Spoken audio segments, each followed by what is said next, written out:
आदरणीय अध्यापक और अध्यापिका और मेरे प्यारे सहपाठियों, आप सभी को मेरा नमस्कार। मेरा नाम आर्य है और मैं बीएससी फर्स्ट सेम की छात्रा हूँ। मैं आप सबके समक्ष आत्मनिर्भर भारत पर अपने विचार प्रस्तुत करना चाहती हूँ। भारत को पुनः विश्व गुरु बनाना है, स्वदेशी को अपनाना है। आत्मनिर्भर भारत, पहले तो हमें आत्मनिर्भर भारत का अर्थ पता होना चाहिए कि आत्मनिर्भर भारत का अर्थ क्या होता है। आत्मनिर्भर भारत का अर्थ होता है कि स्वयं पर आश्रित होना, यानी खुद को किसी और पर आश्रित न होने देना।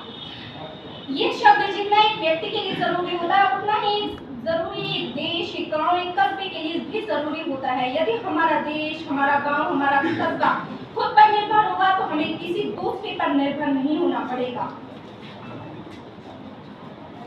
एक बार फिर से भारत को सोने की चिड़िया बनाना है, एक बार फिर से देश को आत्मनिर्भर बनाना है। आज के समय में हमारे देश में बेरोजगारी, अशिक्षा, गरीबी जैसी भयंकर समस्याओं ने अपना विकराल रूप धारण कर लिया है। इस समय सभी से छुटकारा पाने के लिए हमें खुद पर आत्मनिर्भर होना ही पड़ेगा और आत्मनिर्भर भारत के लिए हमें दूसरों को भी प्रेरित करना होगा। यदि हमारा देश पूर्ण रूप से आत्मनिर्भर होगा तो हमारे देश की आर्थिक स्थिति बहुत मजबूत होगी। देश में नए उद्योग खोलने से कई सारे युवाओं को रोजगार मिलेगा, शिक्षा में बढ़ोतरी होगी और हर युवा सक्षम होगा।